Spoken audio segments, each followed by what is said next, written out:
I'm pregnant with your husband's baby, my daughter-in-law whispered into my ear while my family laughed over dessert just 3 feet away from us. I didn't drop my wine glass. I didn't gasp. I didn't even look at her right away. I simply stared at the candle flickering in the middle of the dining table and realized that the marriage I had spent 40 years protecting had probably ended long before that moment. I'm Evelyn Harper, and if you stay with me until the end of my story, you'll understand why silence can be far more dangerous than screaming. The dining room looked beautiful that night. Warm golden light from the chandelier reflected against the crystal glasses I had polished myself that afternoon. The long walnut table was covered with cream linen and fresh white roses because Thomas always loved white roses, or at least he used to. Outside the windows, snow drifted softly across our backyard in quiet little waves, covering the frozen lawn behind our Illinois home. It should have felt cozy, safe, familiar. Instead, the entire room carried the kind of tension you notice only after something terrible has already happened. Jason sat across from me, smiling as he scrolled through photos on his phone, completely unaware that his world was about to split apart. My son had inherited Thomas's dark hair and calm personality, but lately there was a distance in his eyes I couldn't explain. Across from him sat Claire, my daughter-in-law, 32 years old. Perfect posture, soft blonde hair resting against the cream sweater I had given her for Christmas last year. She looked elegant in the effortless way wealthy women in magazines always seem to look elegant. Claire lifted her wine glass slowly while listening to Thomas tell one of his old business stories for the 100th time. Everyone laughed politely, even me. But then she looked at me. Not a casual glance. A deliberate one. Calm, cold, patient. It lasted only a second, but something inside me tightened immediately. Over the past year, I had noticed small changes in my husband. Tiny things that didn't seem important by themselves. Thomas suddenly caring about expensive cologne again. Late night business. Meetings. His phone screen turning dark whenever I walked near him. At first, I blamed age. Stress. Marriage fatigue after 4 decades together. People change. That's what I kept telling myself every night while lying awake beside him in our king-sized bed, listening to the silence growing between us like another person sleeping there. But Claire had changed too. She started visiting our home when Jason wasn't around. She volunteered to help Thomas with charity events even though she never cared about philanthropy before. Sometimes I would walk into a room and conversations would stop half a second too quickly. Little things. Strange things. The kind of details women notice long before men ever do. "Mom, you okay?" Jason asked suddenly. I realized I had been staring at my untouched cheesecake for too long. "Just tired," I answered softly. "Long day." Thomas finally looked at me then, but not with concern. More like caution, like he was checking whether I knew something. The feeling settled heavily in my chest. Claire stood up smoothly from her chair and walked around the table carrying the coffee pot. She leaned beside me, her expensive perfume wrapping around me before her voice did. "You've always been kind to me, Evelyn," she whispered gently enough that nobody else could hear her. Then she smiled. "That's why I wanted you to hear it from me first." I felt every muscle in my body go still. I'm pregnant with Thomas's baby. Somewhere behind us, Jason laughed at something on television. A football game played softly from the family room. Silverware clinked against plates. Normal sounds. Ordinary sounds. But inside my head, everything became strangely quiet. Claire straightened herself calmly and poured coffee into my cup like nothing had happened. Then she moved to Thomas's side of the table and rested her hand lightly on his shoulder for just a moment too long. Thomas never looked at me. Not once. And somehow, that hurt more than the words themselves. I picked up my wine glass carefully because I suddenly understood something terrifying. The affair wasn't new. Secrets that large don't begin overnight. They grow slowly inside the spaces where trust used to live. I looked around the dining room I had decorated with family photographs over the years. Vacation pictures, Christmas mornings, birthdays, 40 years of memories hanging on those walls while the people sitting beneath them quietly destroyed everything they represented. Claire smiled again when our eyes met across the table. Not nervously, not apologetically, like a woman who believed she had already won. And in that moment, I finally realized the most dangerous person in the room wasn't the woman sleeping with my husband. It was the woman they both believed was too old, too gentle, and too blind to fight back. I barely slept after that dinner. Thomas came upstairs around midnight smelling faintly of whiskey and winter air, moving quietly through our bedroom as though silence could erase betrayal. I kept my eyes closed while he changed into his pajamas because I wanted to know whether guilt would make him hesitate. It did not. He slid into bed beside me carefully, leaving several inches of space between our bodies. That distance felt larger than the 40 years we had spent together. Snow tapped softly against the bedroom windows while I stared into the darkness, pretending to sleep. My mind replayed every second of the evening over and over again. Claire's calm voice, the touch of her hand on Thomas's shoulder, the terrifying confidence in her eyes. Women do not look that certain unless promises have already been made to them. Around 3 a.m, Thomas quietly picked up his phone from the nightstand. The brightness from the screen reflected faintly across the ceiling. I heard the soft vibration of an incoming message. Then another. He angled the phone away from me instinctively. That tiny movement hurt more than I expected. There was a time when this man used to read me his emails out loud while drinking coffee in the kitchen. Now he guarded his phone like a teenager hiding secrets from his parents. By sunrise, the house felt unbearably cold despite the heating system humming through the vents. I wrapped myself in my cream wool cardigan and walked downstairs to the kitchen. The marble countertops looked untouched and sterile beneath the pale January light. I started the coffee maker automatically, listening to the familiar sound fill the silence. Thomas used to wake before me every Sunday and make pancakes while singing old Frank Sinatra songs badly on purpose just to make me laugh. I stood there staring at the empty stovetop, realizing I could not remember the last time he had cooked anything for me. The back door opened suddenly. Claire stepped inside carrying a bakery box and a paper coffee cup from the cafe 3 blocks away. She froze briefly when she saw me standing there alone. "Oh," she said softly. "You are awake early." Her tone sounded almost amused. I looked at the pink bakery box in her hands. Thomas's favorite cinnamon rolls. Fresh every Sunday morning. Except I had not asked her to bring breakfast. Claire placed the box gently on the counter as though she belonged there. "Jason had an early meeting downtown," she explained smoothly. "I thought I would stop by and bring breakfast for everyone." Everyone. Such a harmless word. But something about the way she said it made my stomach tighten. Thomas walked into the kitchen a minute later wearing gray sweatpants and the navy sweater I bought him last Christmas. The moment he saw Claire standing beside me, his entire body stiffened for half a second before relaxing again. Most people would not have noticed. I did. Claire smiled brightly. "I brought your favorite." Thomas looked at the cinnamon rolls, then at me. "Thanks," he said quietly. "Not honey. Not Claire. Just thanks." Careful. Controlled. Like a man walking across thin ice. I poured myself coffee slowly while watching them through the reflection in the kitchen window. They never touched. Never stood too close. But the air between them carried familiarity. Private familiarity. The kind built over time.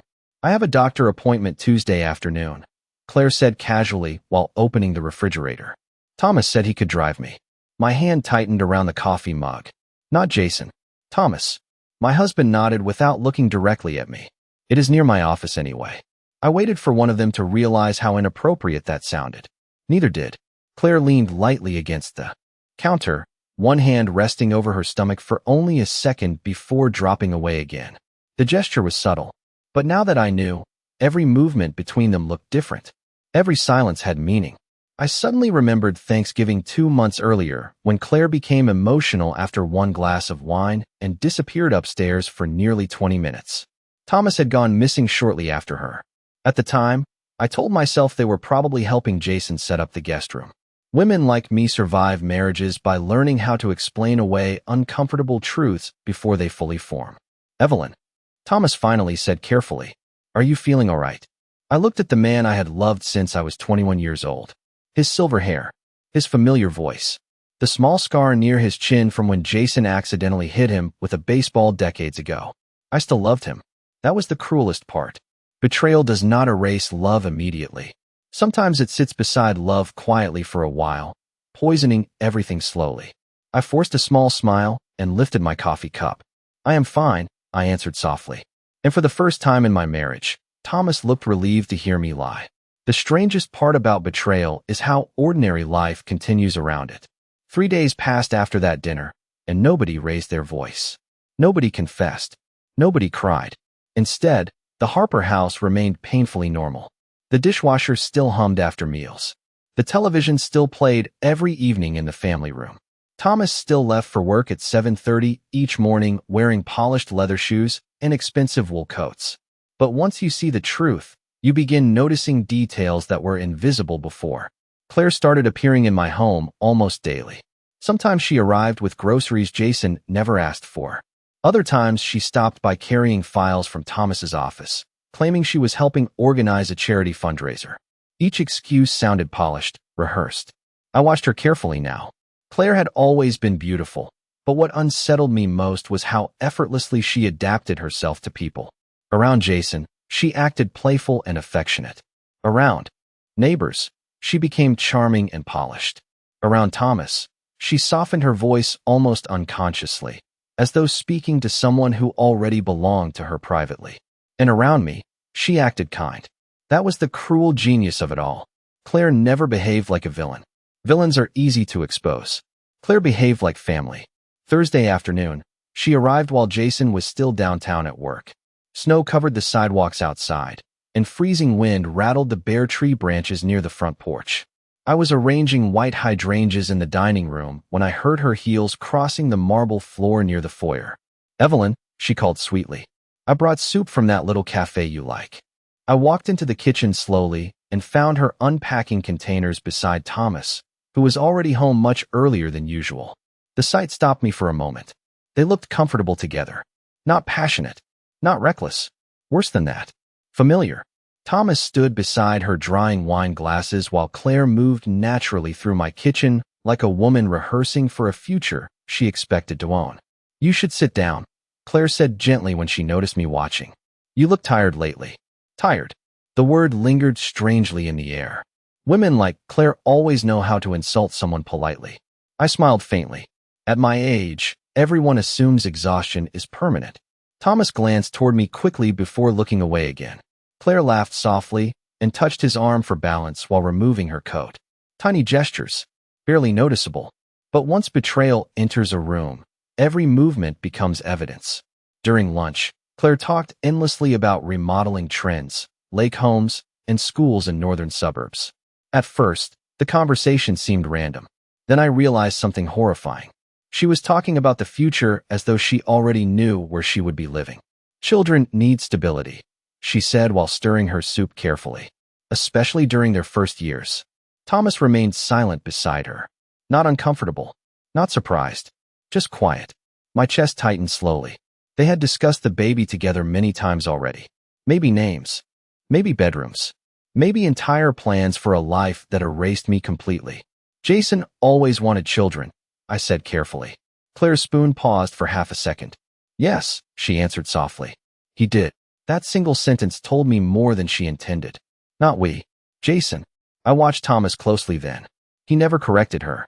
He never looked confused. Instead, he focused on his soup bowl like a man terrified of eye contact. After lunch, Claire offered to help clean the kitchen. As she dried plates beside me, she suddenly spoke in a lower voice. "You have built a beautiful life here, Evelyn." Her tone sounded sincere enough to fool almost anyone. "Thomas talks about everything you did for this family." I folded a dish towel slowly. "Funny," I replied quietly. "Lately he barely talks to me at all." For the first time since this nightmare began, Claire looked slightly unsettled. Only for a moment. Then her smile returned. Controlled. Elegant. Dangerous. "People change," she said softly. "Sometimes they outgrow the lives they started with." The words landed carefully between us like a challenge. I looked at this woman I once defended when Jason's friends called her materialistic. I remembered paying part of her graduate school tuition after her father lost his job. I remembered babysitting her children every Christmas Eve so she and Jason could travel together. I had treated Claire like a daughter for nearly 12 years. And somehow, she had spent those same years quietly studying the weak points in my life, like someone preparing for an eventual takeover. That evening, after she left, I stood alone in the hallway outside my bedroom while Thomas showered upstairs. Claire's perfume still lingered faintly in the kitchen downstairs. Vanilla and jasmine. Soft. Expensive. Unmistakable. I suddenly realized something that made my stomach turn colder than the Illinois winter outside. Claire was no longer hiding her place in this family. She was slowly introducing me to the fact that she intended to replace me completely. That night, I waited until Thomas fell asleep before walking into his office for the first time in months. The room smelled faintly of cedarwood, old paper, and the expensive scotch he pretended his doctor had told him to stop drinking. Snow reflected pale blue light through the windows while I stood silently beside the mahogany desk that had once made me proud. Thomas built his company from nothing when Jason was still in elementary school. I remembered typing invoices beside him at our kitchen table during the early years while he worked 16-hour days trying to keep the business alive. Back then, every success belonged to both of us. Somewhere along the way, that changed without me noticing. I opened the bottom drawer carefully. Locked. That alone sent a cold wave through my chest. Thomas never locked anything from me before. Not in 40 years. I stood there staring at the drawer for several seconds before remembering the small brass key he kept taped beneath the desk years ago when Jason was a teenager.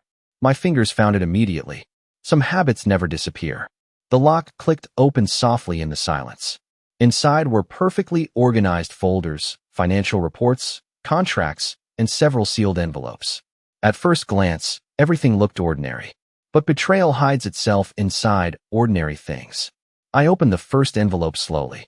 Hotel receipts. Downtown Chicago. Lake Geneva. Milwaukee. Dates stretching back nearly 2 years. My stomach tightened harder with every page. Business suites. Weekend reservations. Expensive restaurants charged to private accounts. Then I noticed something even worse. Many of the dates matched weekends when Claire claimed she was visiting friends or attending marketing conferences. One receipt was dated 3 days after Thanksgiving. Another from a luxury hotel 40 miles outside the city had been booked on the exact weekend Jason traveled to Denver for work last spring. I sat down slowly in Thomas's leather chair because my knees no longer felt steady. Across the room, framed family photographs lined the bookshelf. Christmas mornings. Beach vacations in Michigan. Jason graduating college between Thomas and me with his arm around Claire. We all looked happy.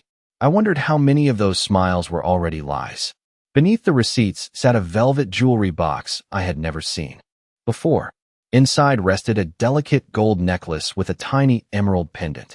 Elegant. Tasteful. Not my style. Thomas stopped buying me jewelry years ago because he said I preferred practical things. Claire wore emerald green at least once a week. I closed the box carefully without allowing myself to cry. Tears would have made this feel temporary. And deep down, I already understood this affair was not temporary at all. At the very bottom of the drawer sat a folded handwritten note. I recognized Claire's handwriting instantly from birthday cards and holiday labels she had written over the years. My hands trembled slightly as I unfolded it. Sometimes I think you understand me better than anyone ever has. I wish we had met first. No signature. No date. She did not need either. The familiarity in the words felt intimate enough. I read the sentence again and suddenly remembered dozens of moments that once seemed harmless. Claire laughing too hard at Thomas's jokes during family dinners. Thomas defending her every time Jason complained about their marriage struggles. The private conversations that stopped when I entered rooms. Tiny moments scattered across years, connecting together now like shattered glass, finally forming a complete picture.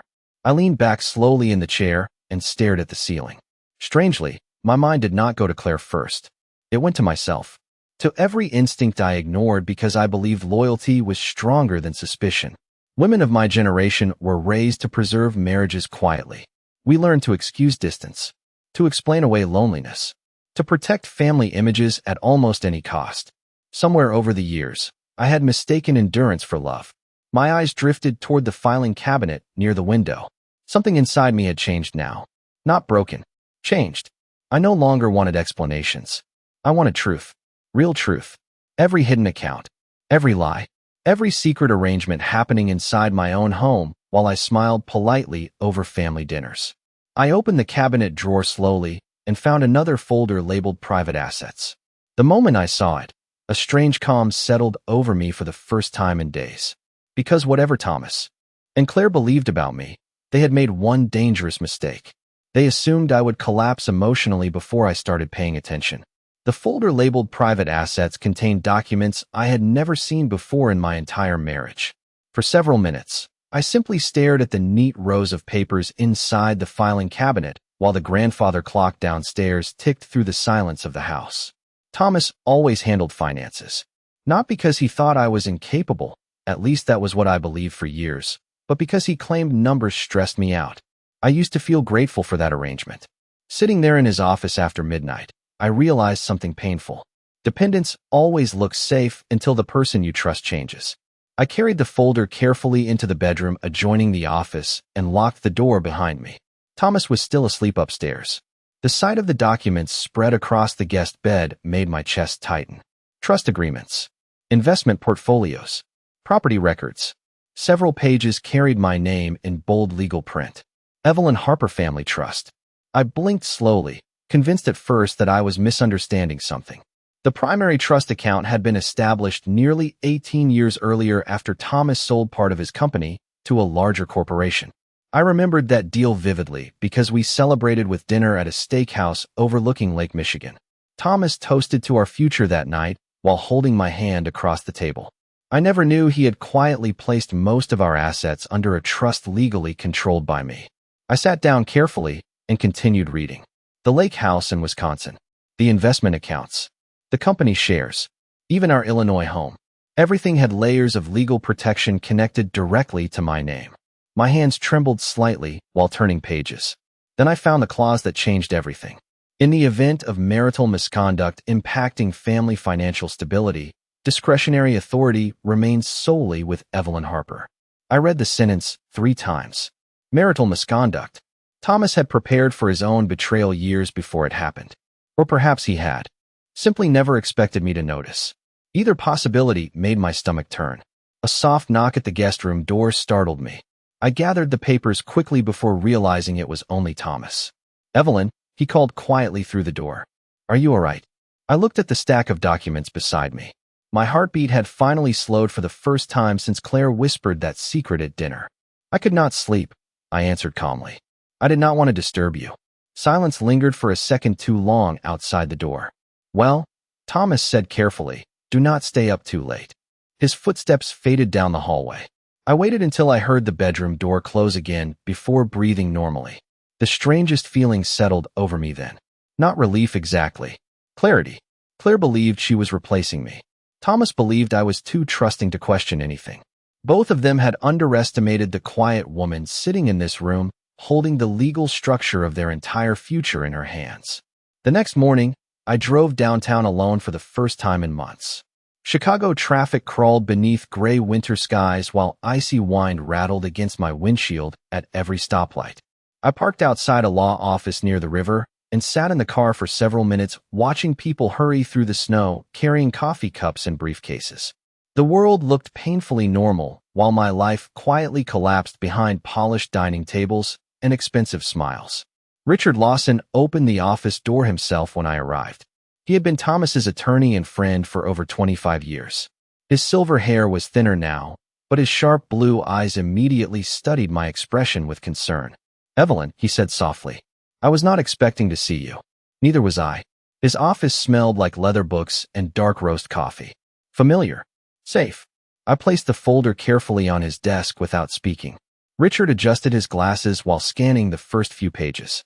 Then his expression changed completely. Not surprise. Recognition. I wondered when you might eventually come asking about this trust, he admitted quietly. My chest tightened instantly. You knew? Richard leaned back slowly in his chair. Thomas insisted the structure remain confidential unless necessary. But legally speaking, Evelyn, almost everything important belongs to you. The room became very still around me. Outside the office windows, snow drifted slowly over downtown Chicago while the city moved on beneath us, unaware of the war quietly beginning inside my family. Richard folded his hands carefully across the desk. Whatever has happened, he said gently, I strongly suggest you do not confront anyone emotionally yet. I looked down at the folder resting in front of me. For the first time since this nightmare began, I was no longer thinking like a betrayed wife. I was thinking like someone finally waking up after years of being underestimated. For the next week, I behaved exactly the way Thomas and Claire expected me to behave. Quiet, polite, slightly withdrawn. I still prepared dinner most evenings. I still folded towels in the laundry room while the television played softly downstairs. I still smiled gently whenever Jason visited after work asking if everything was all right. Years of marriage had taught me something valuable. People reveal themselves most clearly when they believe you are harmless. And suddenly, everyone in my family believed I was too emotionally wounded to notice what was happening around me. Richard Lawson called me every morning with updates about the trust documents. The deeper we looked, the more disturbing the picture became. Thomas had quietly moved large amounts of company revenue into protected family accounts over the last decade. Legally, everything had been structured through my trust for tax and estate purposes. The irony almost made me laugh. The man who betrayed me had spent years building a financial empire that technically belonged more to me than to him. Does Thomas know how much authority you actually hold? Richard asked during one phone call. I stood beside the kitchen window watching snow melt slowly from the garden outside. I do not think he ever expected me to ask questions. Richard was silent for a moment. Then do not warn him now. Meanwhile, Claire became bolder. One afternoon she arrived carrying fabric samples and interior design catalogs, spreading them across my dining table while speaking excitedly about modern renovations. Dark kitchens are going out of style, she said casually while flipping through photographs. Open layouts feel younger and cleaner. Younger, another carefully chosen word. I poured tea slowly into porcelain cups that once belonged to my mother. This house was built in 1982, I replied calmly. It has survived several trends already. Claire smiled without embarrassment. Homes evolve when families evolve. Everything she said sounded layered now. Every sentence carried hidden meaning beneath it. She no longer spoke like a guest. She spoke like someone mentally redecorating a future inheritance. Jason remained painfully unaware. Watching my son during those days broke my heart more than Thomas did. He still kissed Claire goodbye every morning before leaving for work. He still reached for her hand absent-mindedly during dinners. Sometimes he would lean against the kitchen counter smiling while talking about baby names, completely unaware that the child might destroy his entire life before it was even born. One Friday evening, he arrived unexpectedly carrying takeout containers from my favorite Italian restaurant downtown. Thought you might like a break from cooking, he said warmly. For a moment, looking at my son standing there smiling in his winter coat with snowflakes melting in his hair, I almost told him everything. But then Claire walked in behind him. She rested one hand lightly against her stomach again. A subtle movement. Possessive somehow. Thomas noticed it immediately from across the room. So did I. Jason noticed nothing. During dinner, Claire barely touched her wine. Thomas barely looked at her. Which meant, of course, that he was thinking about her constantly. Attraction hidden poorly always reveals itself through avoidance eventually. We have another ultrasound appointment next Thursday, Claire said softly while eating salad. Jason smiled proudly beside her. You should come with us, Mom. The invitation hit me strangely. Perhaps he imagined this baby would heal the growing distance in our family.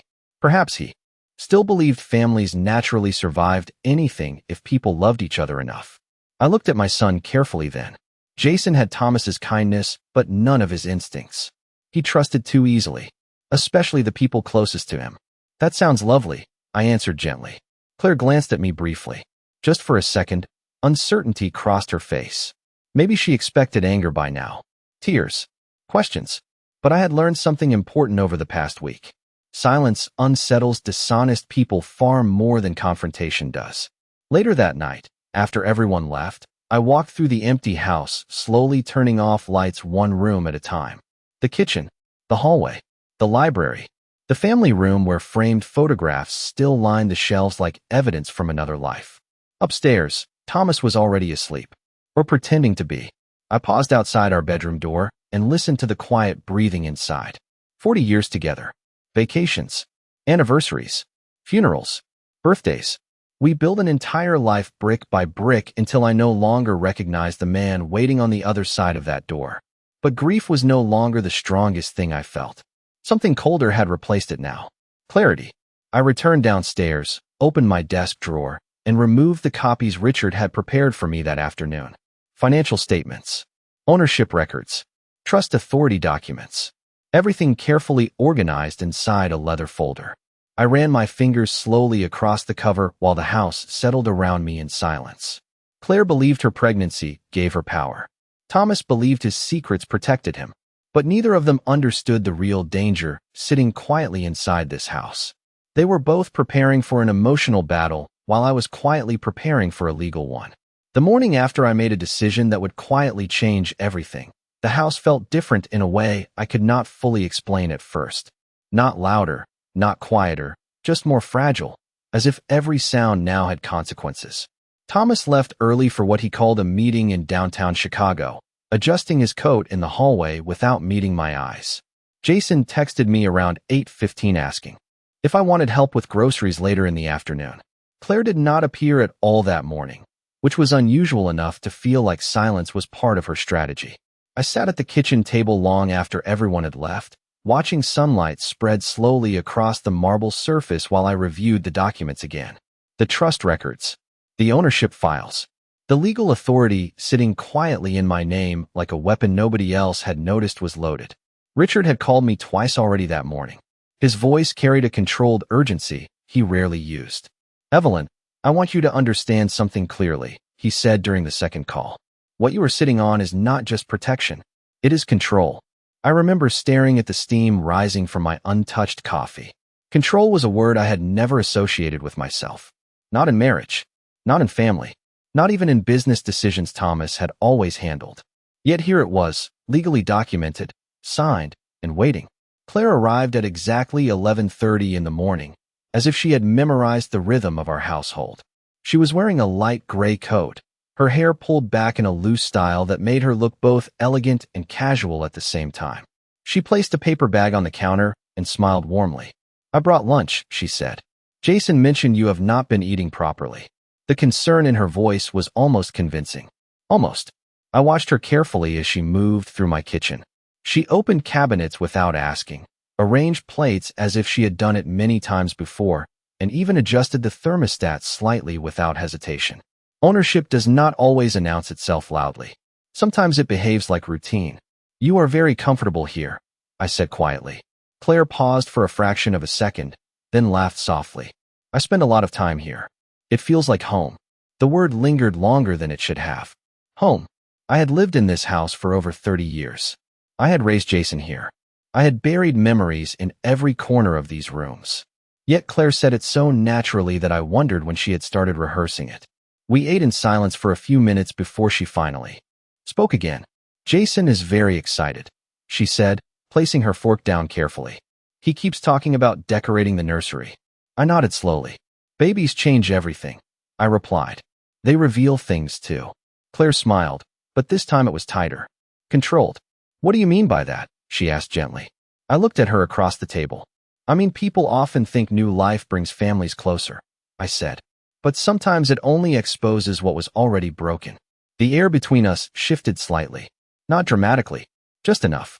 Claire leaned back in her chair, her expression still composed, but her eyes sharper now. "I think you are imagining problems that are not there, Evelyn." I did not respond immediately. Instead, I studied her carefully. The way she held her hands. The way she avoided looking directly at the family photographs on the wall behind me. The way she always positioned herself between me and any conversation involving Thomas. Patterns become undeniable once you stop refusing to see them. After lunch, she left as calmly as she arrived, promising to return later in the week with Jason for dinner. I watched her car disappear down the driveway, and then sat alone in the kitchen for a long time. That was when Richard called again. "I have something you need to see," he said. "It is time-sensitive." An hour later, I was sitting in his office downtown while he placed a printed report in front of me. It contained financial transfers, communication logs, and legal annotations that had not been visible in earlier documents. My eyes scanned the pages slowly at first, then faster, then stopped completely. Claire's name appeared repeatedly across structured financial approvals linked indirectly to Thomas's private accounts. Not as owner, not as spouse, but as authorized coordinator for future asset restructuring discussions. "She has been preparing for a long time," Richard said quietly.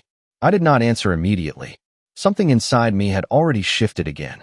Not shock this time. Recognition. Because now I understood the truth clearly. This was never just an affair. It was a plan. And I was no longer an obstacle they had noticed too late. I was the one who had been quietly watching everything they built and remembering every detail. After leaving Richard's office, I did not go straight home. Instead, I sat in my car parked along the Chicago riverfront for nearly 30 minutes, watching the frozen water move slowly beneath gray skies. My hands rested on the steering wheel, without moving, while everything I had just read settled deeper into my understanding of my own life. Claire was not improvising. Thomas was not confused. Jason was not simply unaware. Every piece of behavior I had witnessed over the past months now aligned into something structured, deliberate, and patient. I finally understood what Richard meant when he said this was not just an affair. This was positioning. I drove home just after sunset. The house looked exactly the same from the outside, warm lights glowing through the windows, smoke rising faintly from the chimney, the kind of image that suggested peace to anyone passing by. But I no longer trusted appearances. Inside, Thomas was in the study reviewing papers, and Jason was watching television in the family room. Claire had not arrived yet, which gave me time to do something I had never done before in my life. I prepared, not emotionally, practically. I placed the trust documents in a secure folder and locked them inside my bedroom drawer. Then I opened my laptop and began writing a timeline. Every dinner, every strange absence, every moment Claire and Thomas behaved differently when I entered a room. At first, it looked like paranoia on paper. But as the list grew longer, patterns began to emerge so clearly that I felt a strange calm replacing the confusion I had carried for months. At exactly 7:45 in the evening, Claire arrived.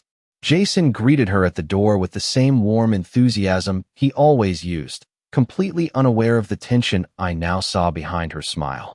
She carried herself differently that night, more composed, more confident, as if something important was about to be confirmed rather than hidden. During dinner, the conversation remained light at first. Jason talked about work. Thomas discussed upcoming projects at his firm. Claire laughed at the right moments, touched Jason's arm gently when responding, and occasionally glanced at me as if measuring my reactions. I responded politely, carefully, the way one would behave while waiting for a storm to reveal its direction. Then, halfway through the meal, Claire placed her fork down and looked directly at Thomas. "We should finalize the housing discussion soon," she said casually. Jason paused. "Housing discussion?" he asked. Thomas cleared his throat slightly. "Just future planning," he said. The phrase sounded rehearsed. Claire turned to me then. "We do not want things to feel uncertain for the baby," she said softly. There it was again. The assumption of control. Not a request. Not a discussion. A direction. I folded my hands calmly on the table. "Uncertainty is part of life," I replied. "The question is not whether things change, but who is in a position to decide how they change." Claire smiled, but it did not reach her eyes. Thomas looked down at his plate. Jason shifted slightly in his chair, sensing something was happening, but not understanding what it was. I stood up slowly and walked toward the sideboard where I had placed a sealed envelope earlier that day. The room grew quieter as I returned to the table. I placed the envelope directly in front of Claire. "Before we talk about the future," I said evenly, "I think we should all understand the present." Claire hesitated for the first time since I had known her. Jason looked confused. Thomas did not move. I slid the envelope closer to her. "Open it," I said calmly. The silence that followed was not dramatic. It was heavier than that. It was the kind of silence that forms when every person in the room realizes something irreversible has already begun. The envelope sat between us like something alive, waiting for breath to enter it. Claire stared at it for several seconds without touching it, her fingers hovering slightly above the seal, as though she could already sense it was not what she expected. Jason leaned forward in confusion, his brows drawn together, while Thomas remained completely still, his face unreadable in a way I had not seen before. I stayed standing, watching all three of them carefully, not rushing the moment. Finally, Claire opened the envelope. Inside were printed documents, neatly organized, each page marked with clear legal headers and highlighted sections. I watched her eyes move across the first page, then slow down on the second, then stop entirely on the third. The shift in her expression was subtle at first, almost imperceptible, but I had learned to read silence more clearly than words. Her confidence did not disappear immediately. It cracked. Jason spoke first, his voice uncertain. "What is this?" Claire did not answer him. She kept reading, faster now, as if speed could change meaning. Thomas finally reached for one of the pages, and I did not stop him. That was the difference between them and me. They were reacting. I had already accepted what was real. These are trust authorization records, I said calmly. My voice did not shake. That surprised even me. And ownership confirmations for assets you have been discussing without my knowledge. Jason looked at me as if he was hearing a language he did not recognize. Mom, what are you talking about? I turned slightly toward him. I am talking about the fact that nothing in this house, and very little outside of it, is as simple as you have been told. Claire finally looked up. Her face had changed now, not dramatically, but enough that the carefully maintained composure was no longer complete. This is private, she said quietly. These documents should not be in your possession. I nodded once. You are correct. They should not be in your possession either. The words landed more heavily than I intended, because for the first time, Claire did not respond immediately. Thomas stepped forward now, taking a page from her hand. His eyes scanned quickly, then slowed. I watched him recognize clauses he had either forgotten or chosen to ignore. The room felt smaller suddenly, as if the walls had moved closer without anyone noticing. Evelyn, he said finally, and my name sounded different in his voice now. Not familiar. Not safe. Where did you get this? I met his eyes directly. From the structure you created, I answered. You simply did not expect me to understand it. Jason stood up. Abruptly. Someone needs to explain what is happening right now, he said, his voice rising slightly for the first time. I turned to him gently. Nothing has changed tonight, Jason, I said. You are only seeing what has always been there. Claire closed the folder slowly, her hands steady again, but her breathing had shifted. This does not change anything, she said carefully, though the certainty in her tone was no longer convincing. I looked at her for a long moment before replying. It changes everything, I said quietly, because now, everyone in this room understands who actually has been holding the structure of this family together. No one spoke. The silence that followed was different from all the silences before it. This one had weight. This one had consequence. Thomas looked at me as if he was seeing me for the first time in 40 years, and for the first time in this entire process, I realized something unexpected. They were no longer in control of the conversation. And more importantly, they finally understood that I had never been as unaware as they had believed.